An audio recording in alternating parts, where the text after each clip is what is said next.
നമ്മൾ ക്ഷേത്രത്തിൽ എന്തിനാണ് വഴിപാടുകൾ കഴിക്കുന്നത്? അതിൻ്റെ ആവശ്യമുണ്ടോ? ഭഗവാന് നമ്മൾ കൊടുക്കുന്ന പണം വേണോ?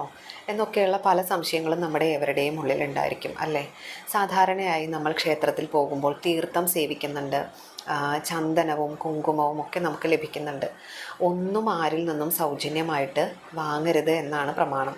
അതായത് നമ്മൾ എന്തെങ്കിലും മറ്റുള്ളവരുടെ കയ്യിൽ നിന്നും കൈപ്പറ്റുന്നുണ്ടെങ്കിൽ തീർച്ചയായിട്ടും അതിന് തക്കതായിട്ടൊരു പ്രതിഫലം നമ്മൾ കൊടുക്കുക തന്നെ വേണം. അതുപോലെ ക്ഷേത്രത്തിൽ നിന്നും ലഭിക്കുന്ന ഇത്തരം വസ്തുക്കൾക്ക് നമുക്ക് പ്രതിഫലമായിട്ട് ദക്ഷിണ കൊടുക്കുകയോ വഴിപാട് കഴിക്കുകയോ ചെയ്യാം.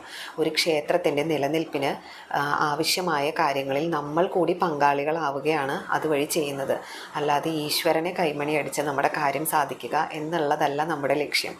അപ്പോൾ തീർച്ചയായിട്ടും ക്ഷേത്രത്തിൽ പോയി വഴിപാടുകൾ ചെയ്യുന്നത് വഴി ആ ക്ഷേത്രത്തിൻ്റെ നിലനിൽപ്പിന് ആവശ്യമായിട്ടുള്ള കാര്യങ്ങളിൽ നമ്മൾ കൂടി ഒരു പങ്കാളിയാവുക വഴി നമുക്കതിനുള്ളൊരു ഗുണം തീർച്ചയായിട്ടും ലഭിക്കുക തന്നെ ചെയ്യും അല്ലേ? നമ്മുടെ സമൂഹത്തിലെ ഏറ്റവും അത്യന്താപേക്ഷിതമായിട്ടുള്ള ഒരു ഇൻസ്റ്റിറ്റ്യൂഷൻ തന്നെയാണ് ക്ഷേത്രം എന്ന് പറയുന്നത്. സാധാരണയായിട്ട് നമ്മൾ ഇത്തരം വഴിപാടുകൾ ചെയ്യുന്നത് വഴി നമ്മുടെ മനസ്സിലൊരു ദൃഢമായിട്ടുള്ള വിശ്വാസം ഉണ്ടാവും. ഞാൻ ചെയ്യുന്ന കർമ്മങ്ങളൊക്കെ ചെയ്തു കഴിഞ്ഞു, ഇനി ബാക്കിയൊക്കെ ഈശ്വരൻ നോക്കിക്കോളും എന്നൊരു ചിന്ത നമ്മുടെ ഉള്ളിൽ അറിയാതെ ഉടലെടുക്കും. താൻ പാതി ദൈവം പാതി എന്നാണല്ലോ. അപ്പം നമ്മുടെ പാതി നമ്മൾ തീർച്ചയായിട്ടും കൃത്യമായും ചെയ്തു കഴിഞ്ഞാൽ ബാക്കി ഭഗവാൻ നോക്കിക്കോളും എന്നൊരു ചിന്ത നമ്മുടെ ഉള്ളിലുണ്ടായിരിക്കും. അപ്പോൾ ഇത്തരത്തിലുള്ള പല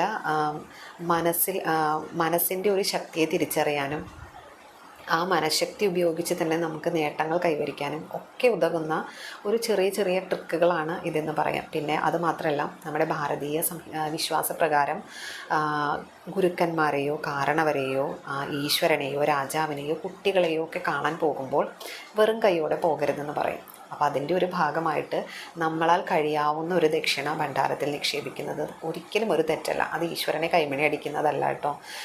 നമ്മളെക്കൊണ്ട് സാധിക്കുന്ന തരത്തിൽ ആ ക്ഷേത്രത്തിൻ്റെ നിലനിൽപ്പിന് വേണ്ടുന്ന ഒരു കോൺട്രിബ്യൂഷൻ മാത്രമാണ് അത്. അതുപോലെ നമ്മൾ കൈപ്പറ്റുന്ന തീർത്ഥത്തിൻ്റെയും മറ്റുള്ള പ്രസാദങ്ങളുടെയൊക്കെ ഒരു പ്രതിഫലം എന്ന രീതിയിൽ നമുക്കിതിനെ കാണാവുന്നതാണ്. ഓക്കെ.